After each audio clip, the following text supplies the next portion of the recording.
Hello dear बच्चों, मैं रविजन स्वागत करता हूं आप सभी का अपने YouTube channel Gurukul learning academy में। सेशन को स्टार्ट करने से पहले आप सभी को रक्षाबंधन की ढेर सारी शुभकामनाएं। आशा करते कि आप सभी लोग घर पे होंगे।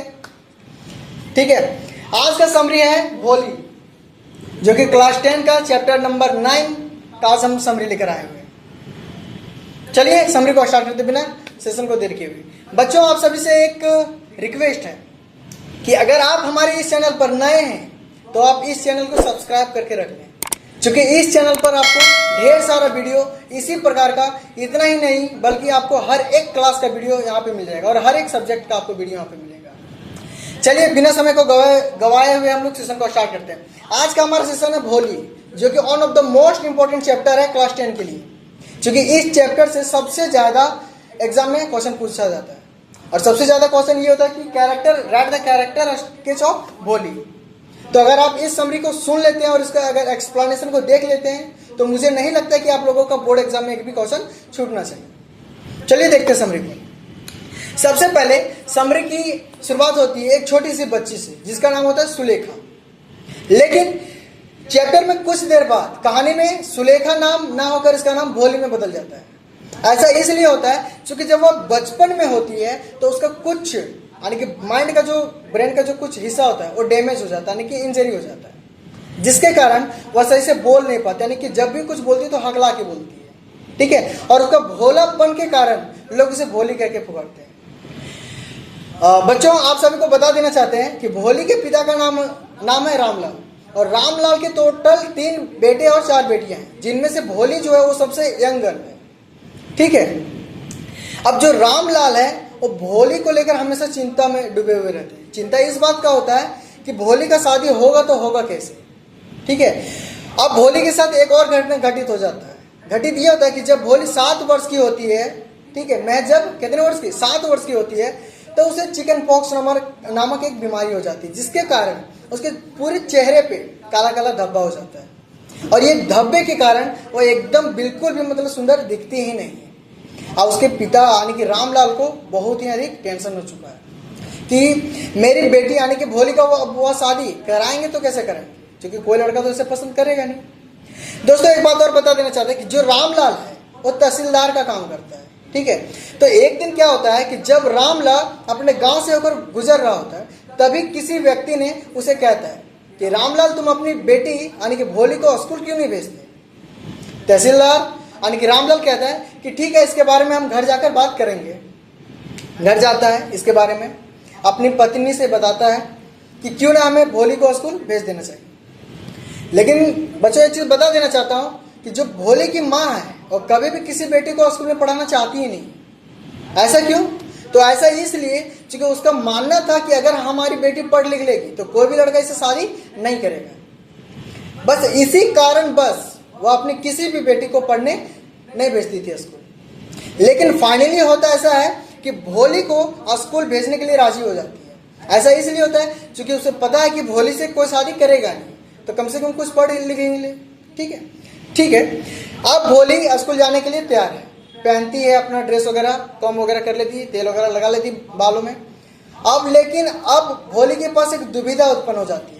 दुविधा इस बात की है कि भोली जब से वो पैदा हुई थी तब से लेकर आज तक कभी अपना कदम घर से बाहर रखी ही नहीं थी। हम लोगों के लिए भी दुविधा होती है।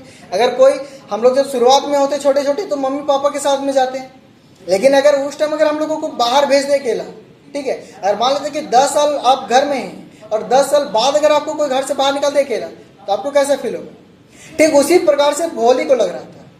ठीक है, ठीक है, भोली चली जाती है। लेकिन भोली को फर्स्ट डे अपने स्कूल में हेजिटेशन होता है, डर सा महसूस होता है। लेकिन वहाँ पे उसको सपोर्ट करने के लिए उसके एक टीचर हैं जो कि काफ़ी भोली को अप्रिशिएट करते हैं, उसको प्रेरणा देते हैं कि देखो भोली, तुम्हें हमेशा कॉन्फिडेंट होकर बोलना है, कभी किसी से डरना नहीं है। कोई चीज़ की तुम्हें ज़रूरत हो तो तुम हमसे आकर पूछ सकती हो। ठीक है, अब समय बदलता है। समय कितने साल बदलता है? तो 2 साल बाद। ठीक, कितने साल बाद? 2 साल बाद। अब भोली अपने घर आती है। जब घर आती है स्कूल से तो देखती है कि उसके गांव के आसपास में काफी कुछ बदल चुका है। काफी कुछ क्या बदल चुका है? जो स्कूल महज 10वीं क्लास तक हुआ करती थी, अब वो 12th क्लास तक हो चुकी है। जहाँ पे पहले किसी भी चीज़ का फैक्ट्री वगैरह नहीं हुआ करता था, लेकिन अब वहाँ पे क्या है, ढेर सारा फैक्ट्री लग गया, यानी कि हर एक सुविधा अब उसके गांव में उपलब्ध है। ठीक है, यहाँ तक स्टोरी समझ में आई। आगे की स्टोरी में है कि अब भोली के जो पेरेंट्स हैं वो सोचते हैं कि क्यों ना भोली की हम लोग शादी करवा दें। ठीक है, तो यही इस बात को लेकर रामलाल और उसकी पत्नी दोनों आपस में डिस्कस कर रहे होते हैं। तो दोनों कहते हैं हाँ चलो ठीक है, आप भोली की हम लोग शादी करवा देते हैं। और शादी करने के लिए एक लड़का भी वे दोनों देख लेते हैं। लड़का का नाम होता है बिशंबर नाथ, जो कि एक वुडन फैक्ट्री में काम करता है, यानी कि खिड़की वगैरह बनाने का काम करता है, जो कि काफ़ी अच्छा वर्कर्स होता है और उसके पास ढेर सारा पैसा होता है, यानी कि अमीर होता है।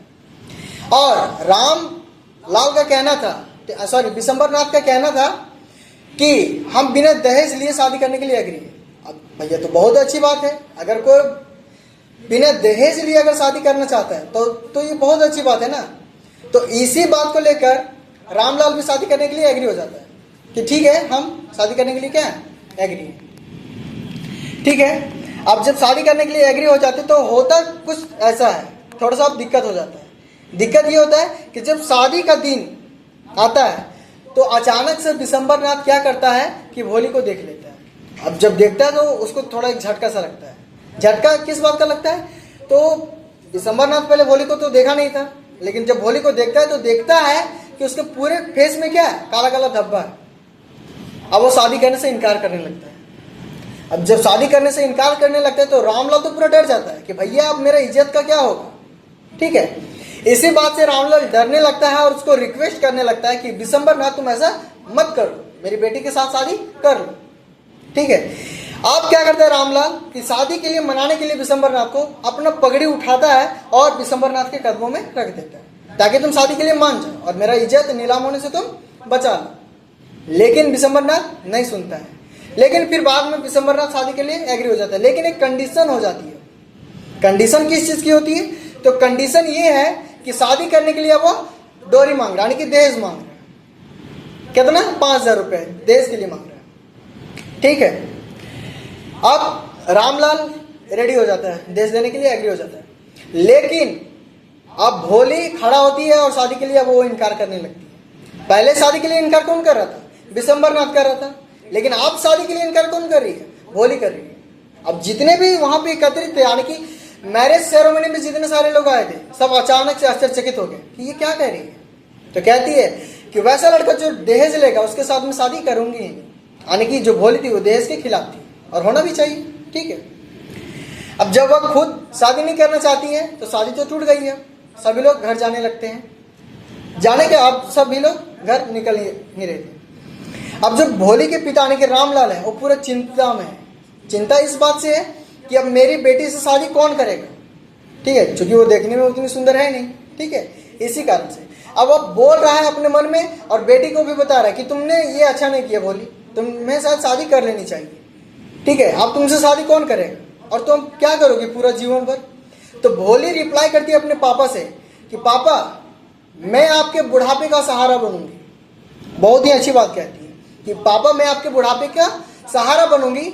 और रही बात हमारे जीवन का, तो मैं जिस स्कूल से पढ़ी हूँ उस स्कूल में मैं खुद जाकर बच्चों को पढ़ाने का काम करूंगी। जब इतना कहती है तो भोली के जस्ट बगल में खड़ा उसके टीचर, यानी कि जो टीचर भोली को हमेशा क्या करते थे, सपोर्ट करते थे, वो इन सारी बातों को सुन रहे थे। जब भोली के इस डिसीजन को सुनते हैं तो उसका मन, यानी टीचर का मन पूरा एकदम प्राउड फील होने लगता है, यानी कि उसे गर्व महसूस होने लगता है। ठीक है, यही हमारी कहानी की एंड हो जाती है। तो आशा करते हैं कि ये भी कहानी आप लोगों को बहुत ही अच्छे से समझ में आई होगी। अगर कहानी अच्छा लगा हो तो लाइक जरूर करें और इसी प्रकार के ढेर सारा स्टोरी यानी कि समरी को देखने के लिए और भी अच्छे अच्छे वीडियो को देखने के लिए हमारे चैनल को सब्सक्राइब करना ना भूलें और लाइक जरूर करें, क्योंकि आप लोगों का लाइक कमेंट शेयरिंग हम लोगों का मनोबल को बढ़ाती है। Thank you. जय हिंद, जय भारत, जय झारखंड।